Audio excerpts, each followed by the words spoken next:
여러분들이 이제 민원이라는 말하고 구축민원이라고 이렇게 많이 조금 헷갈릴 겁니다. 자, 제가 아까 그런 말씀을 드렸어요. 저기 민원은 전부 처리 기간이 있습니다. 민원을 신청하면은 그걸 공무원이 뭐 맘대로 이렇게 처리하는 게 아니고 일주일 보통, 또 오래되는 건 7일에서 14일.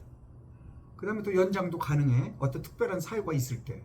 많아야 한 달 그래요. 그런데 그 기간 중에 처리를 해서 처분을 해야 돼. 어쨌든 처분을 해줘야 되거든요. 맘대로 그렇게 뭐 늘어지는 게 아니고 처리 기간을 고시를 다 하게 돼 있어요. 관보에 그 중앙행정기관장이. 그래서 여러분들이 그걸 좀 아시고, 여러분들이 아까 제가 그랬어요. 60일 이내에 민원의 그 거부 처분, 반려 처분, 불가 처분 이런 걸 받은 날로부터 60일 이내에 이의 신청을 할 수 있다. 그리고 90일 이내에 행정심판을 할 수 있다. 그러니까 민원을 하고서 이의 신청은 안 해도 돼. 그러면 90일 이내 행정심판. 이의 신청을 했어. 이의 신청은 60일 이내에. 60일 이내에 이의 신청을 해야 돼. 그럼 이의 신청 결과를 통보받은 날로부터 또 90일 이내에 행정심판을 할 수 있어요. 그러니까 이의 신청 절차는 별도의 그 하나의 절차가 추가로 된 거야. 이걸 활용하면 좋긴 좋은데 그 담당자가, 그 팀장이, 그 과장이 그대로 해석하기 때문에 특별하게 너 이거 없어서 못 해준다. 그렇게 했을 때 그걸 갖다 들이밀기 전에는 이의 신청 안 받아들인다. 그렇게 여러분들이 생각하시면 되고요. 그 다음에 행정심판을 어떻게 하다 보면 90일이 지난 게 많아요. 그런데 행정심판은 불변기일이야. 행정심판의 그 기일을 변할 수가 없어. 누구든지 그거는 어떻게 할 수가 없어. 행정소송도 90일 이내에 해야 돼요. 행정심판 끝난 지 90일 이내에 해야 돼. 직접 행정심판할 수도 있어. 민원 처분을 받은 날로부터. 행정심판 같은 거 안 거치고. 그러나 행정심판 했을 때는 또 거기로부터 행정심판 재결일로부터 90일 이렇게 다 돼 있어요. 그 기간들을 여러분들이 지켜야 되는데 그게 그렇게 쉽지 않아요. 기간 지키는 게. 이게 사람 하나, 변호사, 행정사, 특히 이제 행정심판 같은 거는 행정사가 이런 또 경험도 있어야 되거든요. 시험 막 쳐갖고서 아무것도 모르거든. 공무원에 돌아가는 생리를 알아야지. 의사결정 구조를 알아야 되고 걔들의 그 시스템을 알아야 돼. 공무원들의. 또 이게 왜 거부됐는지 이렇게 분석적으로 알아야 되고 그걸 어떻게 대응해야 되는지 어떤 방향까지도 다 잡아야 되거든. 논리적으로. 그 쉽지가 않아요. 행정사 선임하는 게. 뭐 저를 선임해라 그런 말 하는 거 아니에요. 행정사 선임이 그만큼 어렵다니까요. 자, 그러는 과정에서 90일이 다 소진이 됐어. 그래갖고서 어느 날 보니까 100일이야. 어떤 건 뭐 1년 지나서 가져와요. 어떤 데 저한테. 행정심판 못해. 자, 그럼 중요한 거 하나 알려드릴게요. 행정심판 할 수 있다니까요. 행정심판 어떻게 하느냐. 다시 서류를 조금 고쳐서 제출하는 거야. 예를 들어서 내가 집을 이렇게 짓기로 했어. 그럼 내가 그거를 조금 변경해서 이렇게 짓기로 했는데 뭐 이렇게 짓는다든지, 뭘 조금 뭐 20평으로 짓기로 했다는데 뭐 10평으로 짓는다든지, 이렇게 조금 고쳐서 다시 신청을 할 수 있어. 그러면 그거는 거부 못해. 지난번에 너 냈지 않냐 민원. 뭐 이거 안 해주기로 했는데 뭘 또 냈어. 이래갖고 거부 못한다니까. 다시 해야 돼. 왜냐면 민원 신청 내용이 다르기 때문에. 그게 지혜다 이거죠.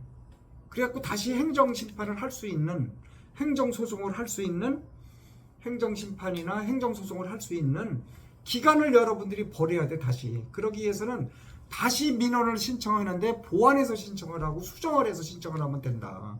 그런 것도 행정사하고 협의를 하면 돼요. 일반인들은 잘 몰라 그런 거 같고. 그래갖고 영원히 구제기간을 놓치는 거야. 그런 기간들을 다시 이렇게 신청할지도 모르잖아. 그런 걸 알면은 누구나 행정사하고 뭐 누구 공무원만 다 하나? 안 해본 사람은 모르는 게 당연하지 않아요?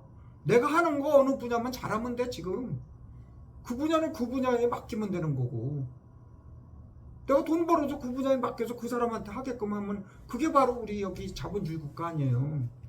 전부 자동화된 거고.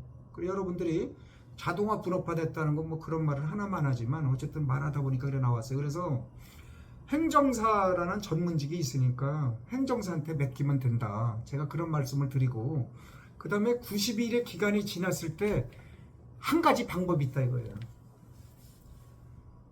고충민원을 제출하는 거예요.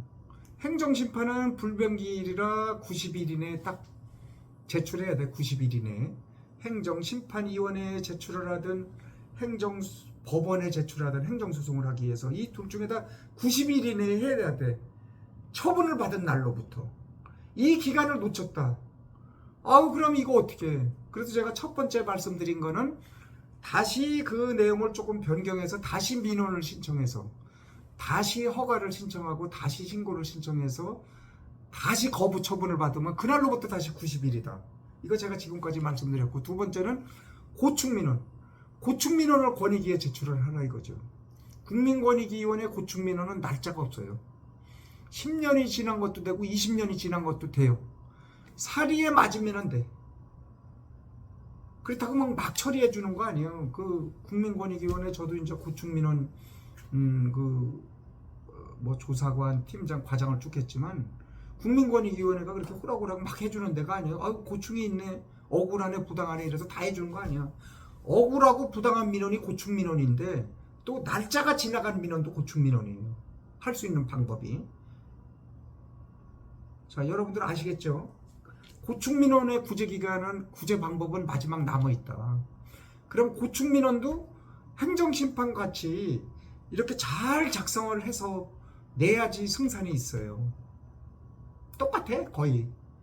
그래야지 공무원들이 딱 알아듣기 좋게 그렇게 간결하면서도 명료하게 내가 하고자 하는 메시지가 분명해야지 민원에. 그래서 공무원들이 벌써 한 장, 두 장 정도로 내야 돼. 그거를 막 여러 장으로 해서 막 앞뒤가 선호가 베끼고 막 순서 날짜가 막 바뀌고 이러면 공무원들이 안 본다니까요. 권익위 조사관들이 민원을 처리를 하는데 고충민원으로 접수를 하면 각 배당이 돼요. 조사관들한테 해당 과로 가서. 그러면 그게 권익위 고충민원이 이렇게 막 처리를 하지 않아요. 하루에도 막 몇 건씩 와 조사관한테. 그러니까 제대로 된 민원만 처리한다니까요. 날에도 마찬가지야. 민원은 막 이렇게 쌓이는데 이렇게 막 쌓여. 처리 기간도 있어. 그래도 뭐 2개월 내에 처리하고 3개월 이내에 처리하도록 돼 있지만 뭐 날짜는 정확히 못 지켜요. 되게 보면은. 그래도 민원이 자꾸 쌓이는데 어떻게 털어내야지. 이 털어내야 된다니까. 교통정리하고. 그럼 결국 국민권익위원회에서 처리 거의 안 해요. 요새 권익위 조사관들도 일을 많이 안 한다니까. 나 있을 때는 뭐 막 시정공고 의견 표명 막 했어. 근데 요새는 그렇게 안 하더라고. 나는 왜 그렇게 안 하는지를 모르겠어요. 전부 교통정리해. 내가 어디 여기 이제 제가 이제 용인시장한테 내가 예를 들어서 유흥주점 허가 신청을 했어. 말하자면은 내가 술 좋아하니까 유흥주점이라고 얘기할게요. 유흥주점 허가 신청을 했어. 그런데 거부했어. 뭐가 어쩌고 저쩌고 해서 빠꾸 시켰어. 뭐 화장실이 안 맞고 뭐 소방시설이 안 맞고 전기가 뭐가 어쩌고 해갖고서 거절했어. 거기 뭐 상업지역이 아니고 뭐 여러 가지가 조건이 있겠지. 거절했어. 그럼 그거 어떡할 거예요? 여러분들이 그러니까 그런 거에 대해서 고충민원으로 이제 마지막 기회가 있는 거야. 다 놓쳐버리고. 그럼 고충민원에서 그거를 설명을 해줘야 돼. 이거를 거부를 했는데 고충민원도 반드시 처분이 있어야 돼요. 고충민원 처분 없으면 안 돼. 그럼 여러분들이 어떻게 써야 되겠어요? 고충민원은 아주 간결하면서도 행정기관에서 잘못한 거 그거를 딱딱 집어서 요건 요래서 아니고 요렇게 아니다. 그 다음에 그거에 대한 입증 자료는 요거다 하고서 딱딱딱딱 제시를 해야지 되겠죠. 그러면 권익위 조사관이 본다니까요. 그렇지 않으면 그냥 다 교통정리만 해. 용인시에 내가 신청하면은 어디로 보내느냐? 경기도 감사과로 보내. 경기도 감사과에서 하라고. 그럼 경기도 감사과에서 할 일도 많은데 뭐 권익위에서 보낸다고 고충민원해요. 다시 용인시 건축과로 간다니까. 그 건축과에서 똑같은 답변 해줘요. 그런 게 지금 태반이야. 고충민원 제출해봤자 되지도 않아. 제가 보니까 이거 정보공개 이 직전에 얼마 전에 3년 동안 한 거 보니까 처리한 게 5%밖에 안 돼요. 시정 공고하고 의견 표명을 처리한 거라고 하는데 나머지는 다 뭐 어쩌고 합의 해결했다 뭐 조정했다 이러는데 그거 아무것도 아니거든. 그런 거는 100건 중에 5건, 많아도 아무리 많아도 10건도 안 돼. 10%도 안 돼. 행정소송도 마찬가지고 행정심판도 마찬가지예요. 그만큼 어려워. 우리나라가 행정권이 우위 국가이기 때문에 그렇게 쉽지 않아요. 이렇게 번복한다는 게. 형사재판도 그러더라고요.